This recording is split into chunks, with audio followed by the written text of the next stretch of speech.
Imaginez un endroit où l'air lui-même conspire contre vous, où le soleil n'est pas une source de chaleur, mais un adversaire implacable et aveuglant. Imaginez le désert d'Afrique du Nord, au plus fort de la Seconde Guerre mondiale. Un paysage de sable infini et mouvant, où chaque dune peut cacher une menace dissimulée, chaque coup de vent charrie la poussière de la bataille, et l'horizon miroite du mirage de l'espoir et du désespoir. C'était El Alamein, un nom gravé dans les annales de l'histoire, non seulement pour son importance stratégique, mais pour la brutalité pure et simple de son terrain, un creuset où hommes et machines furent testés jusqu'à leur limite absolue. Dans ce théâtre de guerre impitoyable, où la survie était une lutte quotidienne contre l'homme et la nature, un danger insidieux guettait les forces alliées. Ce n'était pas toujours le grondement des chars traversant la plaine ouverte, ni le cri terrifiant des bombardiers en piqué, descendant du ciel brûlant. Souvent, la menace la plus omniprésente et la plus glaçante venait de quelque chose de beaucoup plus subtil, de plus invisible. Les yeux des éclaireurs ennemis. C'étaient les fantômes du désert, maîtres du camouflage, leurs mouvements aussi silencieux et rapides que le vent du désert lui-même. C'étaient les collecteurs de renseignements, les observateurs avancés qui, avec une précision effrayante, retransmettaient les positions alliées, les mouvements de troupes et les vulnérabilités à leurs commandants. Le coup psychologique était immense. Chaque patrouille ressemblait à un jeu de hasard, chaque silence était chargé de dangers invisibles. Les soldats parlaient à voix basse des fantômes du désert, les éclaireurs de l'axe, qui semblaient se matérialiser du mirage de chaleur scintillant, pour disparaître à nouveau, laissant derrière eux une trace de cibles identifiées pour l'artillerie ou des embuscades soudaines et brutales. Ce n'étaient pas des rencontres aléatoires, c'étaient des attaques calculées, alimentées par des renseignements supérieurs, et elles minaient le moral des forces alliées. Le désert, déjà un ennemi redoutable, avec ses journées brûlantes et ses nuits glaciales, ressemblait désormais à un vaste terrain de chasse à ciel ouvert, où les alliés étaient perpétuellement la proie. Les éclaireurs ennemis n'étaient pas seulement des yeux, ils étaient le système nerveux de la défense de l'axe, fournissant des renseignements vitaux qui permettaient aux forces de Rommel d'anticiper, de contre-attaquer et d'infliger des dommages dévastateurs. Ils étaient la raison pour laquelle les colonnes alliées se retrouvaient bombardées de manière inattendue, pourquoi les lignes de ravitaillement étaient prises en embuscade avec une précision chirurgicale et pourquoi des positions avancées vitales étaient implacablement attaquées. Le désert est devenu un échiquier où chaque mouvement allié était apparemment prévu, chaque avantage rapidement annulé. Pour chaque soldat allié perdu, pour chaque revers stratégique, la main invisible de ces unités de reconnaissance pouvait être ressentie, un rappel constant et glaçant de leurs menaces omniprésentes. Les tactiques conventionnelles échouaient à maintes reprises. Les vastes espaces ouverts offraient peu de couverture pour la contre-reconnaissance, et le désert engloutissait des patrouilles entières. Le désespoir a commencé à s'installer. Le problème semblait insurmontable. Comment combattre un ennemi que l'on ne peut pas voir? Un ennemi dont la présence même était un prélude au désastre. Pourtant, au milieu de cette crise grandissante, au cœur de ce paysage implacable, une idée radicale a commencé à prendre forme dans l'esprit d'un soldat discret. Une ruse si audacieuse, si simple et trompeuse, qu'elle fut d'abord accueillie avec ridicule, jugée absurde par les officiers même qu'elle visait à protéger. Cette méthode ne reposait pas sur des balles ou des bombes, mais sur l'élément même qui définissait le désert et le rendait si létal, la lumière. Était-il possible qu'un seul tireur d'élite discret, méprisé par beaucoup comme un excentrique, puisse exploiter le soleil lui-même pour renverser la situation? Une collection de miroirs stratégiquement placés, reflétant l'éblouissement même du désert, pouvait-elle réellement désorienter et neutraliser 15 éclaireurs ennemis, aveuglant efficacement les yeux de l'ennemi sur les collines critiques d'El Alamein, sans tirer un seul coup de feu?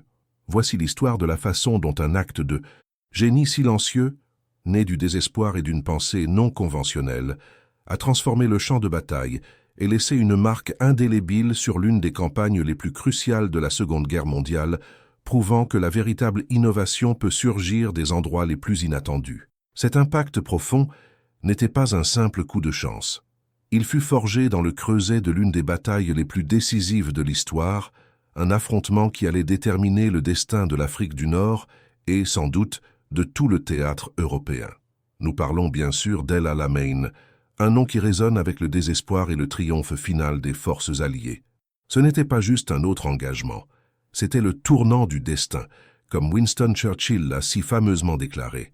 Un moment de tout ou rien où les armées alliées, sous le général Bernard Montgomery, affrontaient l'Africa Korps, apparemment imparable, du feldmaréchal Erwin Rommel. L'enjeu n'aurait pu être plus grand. Le contrôle du canal de Suez, les champs pétrolifères vitaux du Moyen-Orient et la prévention d'une jonction catastrophique entre les forces de l'Axe en Afrique du Nord et celles avançant à travers l'Union soviétique. Perdre El Alamein signifiait potentiellement perdre toute la guerre.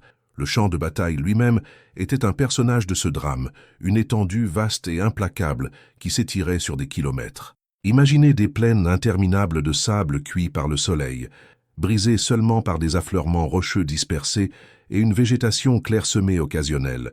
Il y avait peu de couverture naturelle, rendant chaque mouvement exposé, chaque position vulnérable. Le soleil brûlant frappait sans relâche, poussant les températures bien au-delà de 37 degrés, transformant le métal en fer rouge et drainant la force des soldats, même les plus aguerris. Les nuits apportaient un contraste glaçant, les températures chutant brutalement, laissant les hommes trembler sous de minces couvertures. La poussière, omniprésente et insidieuse, encrassait les fusils, étouffait les moteurs et enflammait les poumons, un rappel constant et sablonneux de l'étreinte hostile du désert. Pour les GIs américains, dont beaucoup venaient juste d'arriver de camps d'entraînement très éloignés d'une telle désolation, le coup psychologique était immense. Chaque horizon semblait offrir un mirage, chaque ombre un tireur d'élite potentiel. L'ampleur même du désert rendait les lignes défensives traditionnelles presque impossibles à tenir, exigeant une vigilance constante et épuisante. Dans ce paysage brutal, la guerre de reconnaissance faisait rage avec une férocité particulière. La reconnaissance était primordiale. Pour l'Axe, leurs éclaireurs, souvent hautement entraînés et intimement familiers avec la guerre du désert, étaient les yeux et les oreilles des forces de Rommel, leur conférant un avantage inégalé. Ils se déplaçaient avec une furtivité qui frôlait le surnaturel, se fondant parfaitement dans l'environnement, observant les positions alliées et faisant des rapports avec une précision effrayante. Les forces alliées se retrouvaient constamment à réagir à des renseignements qui semblaient se matérialiser de nulle part, conduisant à des embuscades, des barrages d'artillerie et des manœuvres de flanc qui décimaient leurs rangs. Le jeu du chat et de la souris se déroulait sur des kilomètres de terrain ouvert, mais il semblait souvent que les Alliés avaient perpétuellement un pas de retard, leurs propres efforts de reconnaissance étant souvent contrecarrés ou confrontés à de lourdes pertes. Les méthodes conventionnelles de contre-reconnaissance se sont avérées largement inefficaces contre une telle ruse et une telle expertise. Le désespoir grandissait à mesure que le coût de ces menaces invisibles augmentait, rendant la nécessité d'une solution véritablement innovante non seulement souhaitable, mais absolument critique. Et dans ce tourbillon, au cœur de cette lutte désespérée pour la survie, est entré un homme qui était tout sauf un héros conventionnel. Son nom était le sergent Arthur Finch, bien que la plupart l'appelaient simplement Ar. Contrairement au sergent grisonnant et râpeux souvent célébré dans les récits de guerre, Hart était calme, presque effacé. Il n'était pas la voix la plus forte sous la tente de la cantine, ni le premier à se porter volontaire pour un assaut audacieux. Au lieu de cela, on le trouvait à nettoyer méticuleusement son fusil, à polir les lentilles de sa lunette ou simplement à regarder le vaste désert, son regard pensif, presque contemplatif. Ses pairs, bien que respectant ses compétences en tant que tireur d'élite, le considéraient souvent comme un excentrique, un homme plus à l'aise avec ses propres pensées qu'avec la camaraderie bruyante. C'était un penseur dans un monde qui exigeait une action constante, un observateur dans un conflit qui privilégiait la force brute. Avant que la guerre ne le traîne dans les sables d'Afrique du Nord, Hart Finch avait vécu une vie très éloignée du rugissement de la bataille. Il avait grandi dans une petite ville de l'Ohio rural, un endroit où la plus grande préoccupation quotidienne était le temps qu'il faisait ou le prix du maïs. Il n'était cependant pas fermier. Hart avait un talent singulier pour le détail, une fascination pour la précision. Il a passé ses années d'avant-guerre comme assistant géomètre, cartographiant méticuleusement les lignes de propriété, ses yeux entraînés à détecter le moindre écart, à comprendre comment la lumière et l'ombre se déplaçaient à travers le paysage. Il avait une compréhension innée des angles, de l'optique et des manières subtiles dont l'environnement pouvait être manipulé. Cette expérience apparemment banale lui avait inculqué une perspective unique, une façon de voir les problèmes non pas comme des obstacles à surmonter par la force, mais comme des énigmes à résoudre avec ingéniosité, alors que d'autres auraient pu rejeter son comportement tranquille comme de la timidité. C'était en fait la manifestation extérieure d'un esprit incroyablement actif et analytique. Sa motivation à servir était profondément personnelle, peut-être moins axée sur les grandes idéologies que sur les visages des hommes aux côtés desquels il se battait.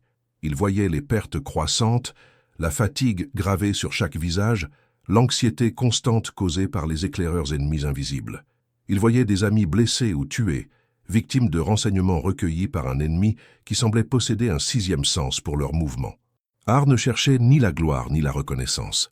Il voulait simplement protéger ses camarades, contribuer d'une manière qui comptait vraiment. Il savait qu'il n'était pas fait pour diriger des assauts ou crier des ordres, mais il croyait avec une conviction inébranlable que sa façon unique de voir le monde, son approche non conventionnelle des problèmes, pouvait offrir une solution là où les tactiques militaires traditionnelles avaient échoué. C'était une détermination silencieuse, née non pas de la bravade, mais d'un sens aigu du devoir et d'une croyance inébranlable en son propre génie singulier, même si personne d'autre ne partageait cette conviction. Il était prêt à défier la notion même de ce que pouvait être une arme. Il était prêt à défier la notion même de ce que pouvait être une arme. C'est au cours d'une de ces nuits interminables dans le désert, du genre où le silence n'était brisé que par le grondement lointain de l'artillerie et le chuchotement du vent, que l'idée radicale d'Art Finch se matérialisa complètement. Il avait observé les éclaireurs ennemis pendant des semaines, notant leurs schémas, leurs itinéraires privilégiés et surtout la façon dont ils utilisaient l'éblouissement du soleil du matin et de l'après-midi à leur avantage. Ils se positionnaient souvent dos au soleil, les rendant presque invisibles aux observateurs alliés, tandis que leur propre optique traversait la brume. Et si, a réfléchi Hart, ce même avantage pouvait être retourné contre eux? Et si le soleil, la force la plus implacable du désert, pouvait devenir une arme en soi, non pas pour détruire, mais pour désorienter? Son concept était trompeusement simple, presque enfantin dans son ingéniosité, une ruse de visée par miroir. Il a imaginé utiliser une série de petits miroirs stratégiquement inclinés, peut-être récupérés sur des véhicules mis au rebut, ou même des miroirs de poche brisés pour capter la lumière solaire intense du désert. Ces miroirs, soigneusement positionnés et manipulés, pourraient alors projeter des éclairs de lumière aveuglants directement dans les yeux des éclaireurs ennemis qui approchaient. Il ne s'agissait pas de tuer, il s'agissait d'incapacité de submerger leur vision, rendant leurs jumelles et leurs lunettes de visée haute puissance inutiles. Une cécité temporaire, un moment de désorientation, serait suffisant pour perturber leur reconnaissance, les forcer à battre en retraite ou les rendre vulnérables à la capture. C'était une arme de lumière pure, une contre-mesure silencieuse et non létale, dans une guerre définie par la force brute. L'idée étant entièrement formée, Hart savait qu'il devait la présenter. Il a approché son officier commandant, le capitaine Miller, un homme forgé dans le moule traditionnel du leadership militaire, pragmatique, austère et profondément concentré sur les tactiques conventionnelles. Miller était un vétéran des campagnes d'Afrique du Nord, un homme qui comprenait la nature impitoyable du désert et les dures réalités du combat rapproché. Accompagnant Miller se trouvaient plusieurs autres officiers, leurs visages marqués par la fatigue du combat constant, leurs esprits fixés sur la prochaine avancée stratégique ou la position défensive. Hart a présenté sa proposition avec une intensité tranquille, sa voix ferme malgré l'appréhension qui lui nouait l'estomac. Il a expliqué la mécanique, les angles, le timing, faisant la démonstration avec un petit morceau de miroir fissuré de la façon dont un faisceau focalisé pouvait danser sur un rocher lointain. Il a parlé de désorienter l'ennemi, de gagner un temps précieux, de sauver des vies sans dépenser une seule munition. Le capitaine Miller a écouté, le front plissé, un éclat de scepticisme dans les yeux. Quand Hart a eu fini, un silence pesant a plané dans l'air, ponctué seulement par le bruit lointain des camions, puis un rire étouffé a brisé la tension, venant d'un major corpulent se tenant à côté de Miller. « Sergent !» commença le major, un sourire moqueur aux lèvres. « Sommes-nous en guerre ou sommes-nous en train de monter une attraction de fête foraine? Quelle est la prochaine étape? Faire de la jonglerie pour distraire l'Africa Corps. » Miller, bien que moins ouvertement dédaigneux, dégageait néanmoins un profond sentiment d'incrédulité. Il s'est penché en avant, posant ses coudes sur la table de cartes de fortune. « Finch, dit-il, la voix monocorde, j'apprécie votre initiative. Mais c'est elle à la main, pas un tour de magie. Nous parlons des éclaireurs d'élite de Rommel, des hommes qui peuvent disparaître dans une tempête de sable. Vous pensez que quelques éclairs de lumière vont les arrêter? Nous avons besoin de puissance de feu, sergent, pas de tour de passe-passe. » Un autre officier intervint. « Cela semble être une diversion dangereuse, Hart. Et si vous révélez notre position? Et s'il tire simplement sur la source de l'éclat? Nous ne pouvons pas nous permettre de jouer ici. » La salle s'est remplie de murmures d'approbation, une vague collective de rejet balayant le plan soigneusement construit d'Hart. L'idée a été jugée absurde, impraticable et, franchement, une perte de temps et de ressources précieuses. « Tenez-vous-en à votre fusil, Finch, » conclut Miller, avec une note de finalité dans sa voix. « C'est là que vous êtes bon. » Hart recula, sa détermination tranquille et inébranlable, malgré la réprobation cinglante. Il comprenait leur scepticisme. Dans une guerre d'usure, où chaque centimètre de terrain était payé par le sang, les idées non conventionnelles semblaient souvent de la folie. Pourtant, la crise sur la ligne de front ne fit que s'intensifier. Les éclaireurs ennemis, enhardis par leur succès et l'incapacité perçue des alliés à les contrer, devinrent encore plus audacieux. Les pertes augmentaient à un rythme alarmant. Les missions de reconnaissance étaient constamment compromises, les convois de ravitaillement pris en embuscade avec une précision dévastatrice et les positions alliées identifiées pour de brutaux bombardements d'artillerie. L'écart en matière de renseignement se creusait et les méthodes traditionnelles de contre-reconnaissance, patrouilles, embuscades, même des engagements de tireurs d'élite à longue portée, s'avéraient insuffisantes contre la ruse et le nombre des unités de reconnaissance de l'Axe. Le désespoir a commencé à s'emparer du commandement. Les officiers, y compris le capitaine Miller, sont devenus visiblement plus tendus, leurs visages reflétant la pression croissante. Ils avaient besoin d'une solution, et ils en avaient besoin immédiatement, mais toutes les voies conventionnelles semblaient mener à une impasse. Malgré le rejet catégorique, Hart Finch a refusé d'abandonner sa vision. Pendant ces moments de répit, loin des regards curieux et des commentaires cyniques de ses pairs, il a continué à affiner son concept de visée par miroir. Il a fouillé sans relâche, transformant les débris de la bataille en son atelier. Miroirs de signalisation brisés d'avions abattus, morceaux de verre éclatés de véhicules détruits, même des restes de métal poli de boîtes de rations jetées, tout ce qui pouvait réfléchir la lumière est devenu un composant potentiel. Il a expérimenté différents angles, testant l'intensité et la portée de la lumière réfléchie contre des dunes lointaines, calculant méticuleusement le placement optimal pour un effet maximal. Son fusil, généralement son seul objectif, partageait désormais son attention avec ses expériences optiques rudimentaires. Il dessinait des diagrammes dans le sable, puis les effaçait rapidement, une lutte silencieuse et interne se déroulant sur fond de guerre. Il faisait face non seulement aux défis logistiques de la construction de son appareil, mais aussi au fardeau psychologique d'être rejeté, de voir son ingéniosité qualifiée de folie. Pourtant, sa foi en l'idée était un ancrage inébranlable dans le chaos. Il voyait les visages de ses camarades, les statistiques sombres, et il savait que si sa ruse pouvait sauver ne serait-ce qu'une vie, cela valait chaque once d'effort et chaque moment de ridicule. Sa persévérance, bien que silencieuse, était féroce. Il est devenu un fantôme lui-même, se déplaçant dans le camp, collectant, observant, affinant. Puis le cours des circonstances a commencé à changer. La situation devint si désastreuse, les pertes si lourdes, que le capitaine Miller, contre son meilleur jugement et sous l'immense pression du haut commandement, se retrouva à s'accrocher à n'importe quoi. Il avait épuisé toutes les options conventionnelles, et la précision implacable des renseignements ennemis brisait ses hommes. La pression du quartier général était immense, un poids constant et écrasant qui menaçait d'écraser sa détermination. Chaque matin apportait de nouveaux rapports de reconnaissance réussis de l'Axe, de nouvelles pertes, de nouveaux revers stratégiques. Miller, un homme qui avait toujours été fier de son approche pragmatique, se retrouva face à un mur, toutes les voies traditionnelles étant bloquées. C'est dans ce gouffre de désespoir que la proposition absurde d'Hart Finch, autrefois rejetée avec un rire, commença à clignoter dans son esprit, une petite étincelle, presque imperceptible. Il se souvint de la conviction tranquille de Finch, de la manière méticuleuse, dont il avait expliqué son tour de passe-passe. Était-ce de la folie? Probablement. Mais qu'était la raison dans une situation où la sagesse conventionnelle les menait à la défaite? Qu'était le plus insensé? Continuer à faire la même chose et à perdre, ou essayer quelque chose de complètement bizarre, quelque chose qui pourrait fonctionner. Par un après-midi brûlant, alors que le vent du désert fouettait le sable dans ses yeux et que le bruit lointain de l'artillerie servait de bande-son sombre, Miller fit appeler Finch. Le tireur d'élite arriva comme toujours, calme et posé, ses yeux dénotant une profondeur qui démentait son comportement discret. Miller ne mâcha pas ses mots. « Finch », commença-t-il, la voix rauque par la poussière et le stress, « je ne vais pas prétendre que je comprends votre engin.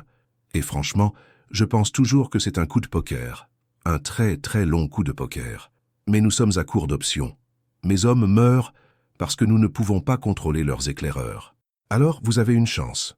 Une. Vous aurez des ressources minimales, ce que vous pourrez récupérer principalement. Vous choisissez votre emplacement, et si vous échouez, si vous compromettez notre position, ou si ce n'est qu'une perte de temps, cette conversation n'a jamais eu lieu. Compris? Finch hocha simplement la tête, une légère, presque imperceptible, vague de satisfaction le traversant. Ce n'était pas une approbation, mais c'était une opportunité. Une lueur d'espoir dans le vaste désert hostile. Le secteur choisi était une série de collines basses et rocheuses sur le flanc ouest, un passage notoire pour les éclaireurs de l'axe. Il offrait une dissimulation naturelle pour l'installation de Finch, mais des lignes de vue claires sur l'ennemi. Les conditions étaient implacables. Chaleur écrasante, éblouissement aveuglant, et la menace toujours présente des patrouilles ennemies. Pendant les 48 heures suivantes, Arthur Finch est devenu un fantôme. Il a travaillé avec une concentration singulière, presque obsessionnelle, sa nature tranquille étant maintenant un atout formidable.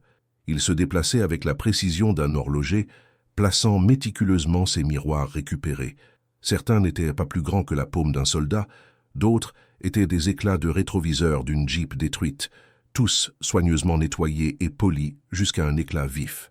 Il les a ancrés dans des rochers, les a partiellement enterrés dans le sable ou les a calés dans des crevasses, utilisant de petits morceaux de fil de fer et même de la gomme à mâcher pour les incliner d'une certaine manière. Sa visée par miroir n'était pas un seul appareil, mais une constellation dispersée de surfaces réfléchissantes, chacune calibrée pour capter et rediriger les rayons du soleil à des moments précis de la journée, créant un barrage de lumière éblouissant et intermittent. Il ne faisait pas que réfléchir la lumière, il l'orchestrait, transformant la puissance brute du soleil en une arme désorientante. Quelques soldats sceptiques furent désignés pour l'aider, plus par obligation que par conviction. Ils l'observaient, perplexes, alors qu'il passait des heures à ajuster les angles, à tester les reflets avec un petit miroir à main, le visage ombragé par son casque. « Et qu'est-ce que le sergent essaie de faire? Signaler des extraterrestres » chuchota l'un à l'autre, s'attirant un regard sévère de leur caporal. Finch les ignora, perdu dans ses calculs, son esprit visualisant les trajectoires de lumière aussi clairement qu'un tireur d'élite voit une cible. Il connaissait le chemin du soleil, l'heure de la journée où les éclaireurs étaient les plus actifs, les angles d'approche. Chaque miroir était une pièce d'un puzzle complexe, conçu pour libérer un éclair aveuglant et déroutant précisément au moment où un éclaireur ennemi regardait à travers ses jumelles. C'était une embuscade optique, un piège invisible, tissé à partir du tissu même du ciel du désert. Le matin du test se leva sur un ciel brutal et sans nuages, promettant une autre journée de chaleur torride. Finch était en position des heures avant le lever du soleil, son cœur battant à un rythme régulier contre ses côtes. Le capitaine Miller, accompagné d'une poignée de sergents chevronnés, avait pris un point de vue à environ 400 mètres de distance, les jumelles pressées contre leurs yeux. Leurs expressions un mélange d'appréhension et de doute persistant. L'air était lourd de tension. Le soleil commença sa lente ascension, peignant l'horizon est de teintes de feu. Alors que son disque doré balayait les dunes lointaines, le désert s'éveillait, la chaleur montant en vagues visibles. Et puis, comme sur commande, les premiers signes de mouvement ennemi apparurent. 3 petites silhouettes, presque indiscernables des rochers et de la brousse, commencèrent leur ascension prudente d'une crête lointaine, puis une autre et une autre. Au total, un groupe de 15 éclaireurs de l'axe, se déplaçant avec une furtivité pratiquée, leurs jumelles balayant les lignes alliées. Finch prit une profonde inspiration. C'était ça. Il commença à actionner ses commandes rudimentaires, de petites manettes et des cordes qu'il avait fabriquées, ajustant subtilement les angles de ses miroirs. Le premier éclair fut presque imperceptible depuis la position de Miller, un bref scintillement au loin. Mais ensuite, alors que les éclaireurs se rapprochaient, alors que leurs yeux regardaient à travers des lentilles à fort grossissement, le désert éclata, non pas avec le rugissement des tirs, mais avec des rafales de lumière silencieuses et explosives. Une lueur soudaine et fulgurante, comme si le soleil lui-même s'était fracturé en une douzaine d'éclats éblouissants, frappant directement leur vision. Les éclaireurs, habitués à utiliser le soleil à leur avantage, furent pris complètement au dépourvu. Leur optique avancée, conçue pour améliorer la vision, devint maintenant leur perte, amplifiant l'assaut aveuglant. À travers leurs jumelles, Miller et ses hommes regardèrent dans un silence stupéfait. L'éclaireur de tête trébucha, laissant tomber ses jumelles avec un cri de douleur, les mains volant à ses yeux. Un autre cria, ses mouvements désorientés alors qu'il tournait, essayant d'échapper aux éclairs implacables. Le mouvement coordonné de l'unité de l'axe se décomposa en chaos. Certains plongèrent instinctivement pour se mettre à couvert, d'autres titubèrent aveuglément, temporairement incapables, leur mission de reconnaissance précise totalement contrecarrée. Les éclairs n'étaient pas constants. Ils étaient intermittents, conçus pour maximiser la désorientation, pour empêcher leurs yeux de s'ajuster. Un instant, blanc fulgurant. L'instant d'après, l'obscurité revenue semblait encore plus profonde, laissant des images rémanentes brûler sur leurs rétines. En quelques minutes, tout le groupe de 15 éclaireurs était en désordre. Certains ont été vus battre en retraite à la hâte, rampant le long de la crête, leur mission abandonnée. D'autres éclaireurs ont été capturés, désorientés et chancelants, incapables de se défendre ou même de voir clairement leurs ravisseurs. L'impact immédiat et dramatique était indéniable. Le capitaine Miller, observant à travers ses jumelles, les baissa lentement, la mâchoire desserrée. Le scepticisme qui avait durci ses traits pendant des semaines s'est évanoui, remplacé par une prise de conscience grandissante, puis par un étonnement profond et silencieux. Les autres sergents autour de lui échangèrent des regards stupéfaits, leurs doutes initiaux brisés par l'efficacité pure et indéniable du « tour de passe-passe » de Finch. Dans ce secteur critique du front d'El Alamein, où les éclaireurs ennemis erraient autrefois impunément, recueillant des informations qui coûtaient quotidiennement des vies alliées, une nouvelle arme silencieuse avait été libérée. Le résultat immédiat fut palpable, une réduction spectaculaire des pertes dans cette zone. Pour la première fois depuis des semaines, les patrouilles sont revenues avec moins d'escarmouches. Les embuscades sont devenues plus rares, et le bombardement précis qui avait harcelé leur position a diminué. La nouvelle, comme toujours, voyagea rapidement dans les rangs, alimentée par les murmures d'hommes qui avaient vu les fantômes du désert devenir soudainement vulnérables. Ce qui avait commencé comme une expérience isolée et désespérée par un tireur d'élite excentrique s'est rapidement avéré être plus qu'un simple coup de chance. La ruse de la visée par miroir, initialement écartée comme absurde, était maintenant indéniablement efficace. D'autres unités, désespérées d'obtenir le moindre avantage contre la reconnaissance rusée de l'axe, commencèrent à reproduire la méthode de Finch. Des soldats, inspirés par la simplicité et l'ingéniosité, récupérèrent leurs propres matériaux réfléchissants, phares cassés, bidons polis, même des morceaux de verre de pare-brise brisés. Ils n'avaient pas besoin de plans complexes ou de réquisitions officielles. Ils avaient besoin d'ingéniosité et d'un peu de soleil. Finch, fidèle à sa nature tranquille, est resté largement anonyme. Il n'a pas été exhibé devant les généraux, ni célébré dans les actualités au pays. Son innovation s'est propagée organiquement, un témoignage de sa praticité et du besoin désespéré qu'elle comblait.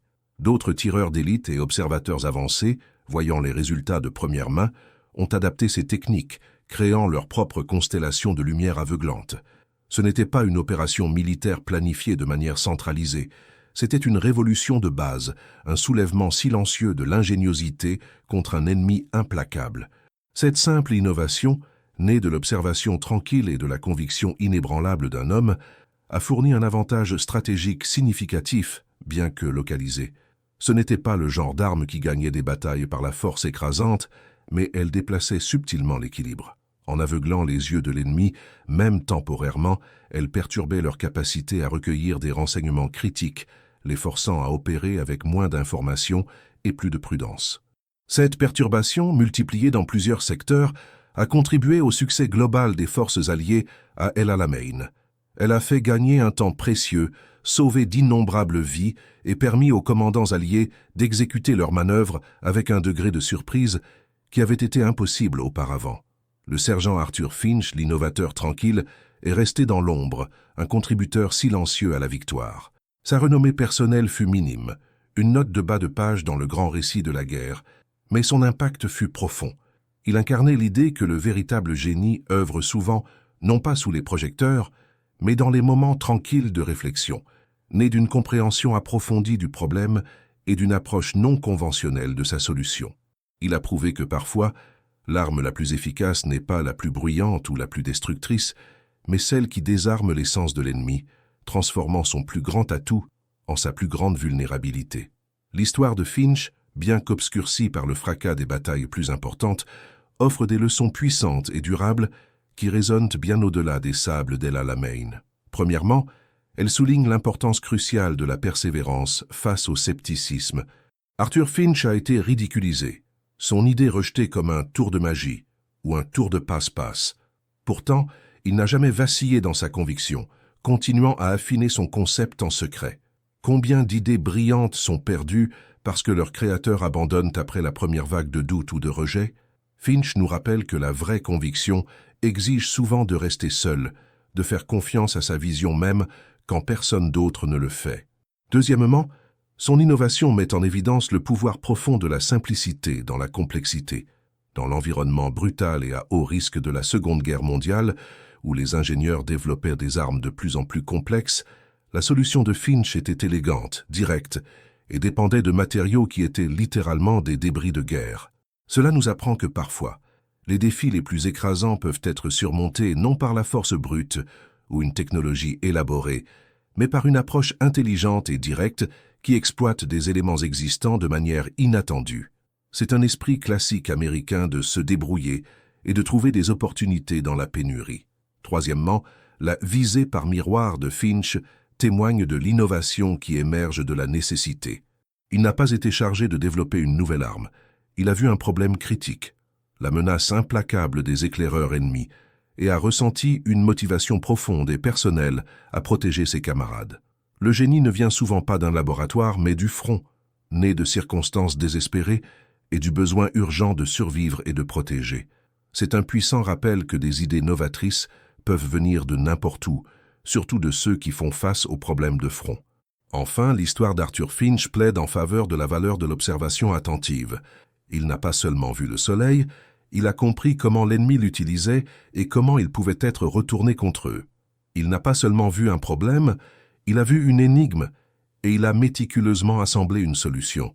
C'est un appel à regarder au-delà de l'évidence, à remettre en question la sagesse conventionnelle et à trouver de nouvelles perspectives sur de vieux défis. Le sergent Arthur Finch, l'innovateur tranquille d'El Alamein, nous rappelle que les plus grandes victoires sont souvent remportées non seulement par une force écrasante, mais par le courage tranquille et l'ingéniosité des individus prêts à défier le statu quo. Son héritage n'est pas gravé sur des monuments, mais dans les histoires inédites de vies sauvées, de batailles subtilement influencées et du pouvoir durable d'une idée qui a brillé le plus fort lorsque tout semblait le plus sombre. C'est un témoignage du fait que, parfois, les héros les plus discrets, armés de rien d'autre que de leur intelligence et de quelques morceaux de verre brisés, peuvent laisser une marque indélébile dans l'histoire. Que pensez-vous de la solution ingénieuse du sergent Finch? Faites-le nous savoir dans les commentaires ci-dessous. Si vous avez trouvé cette histoire fascinante, veuillez aimer cette vidéo, la partager avec un ami et n'oubliez pas de vous abonner pour plus d'histoires cachées des annales de l'ingéniosité humaine.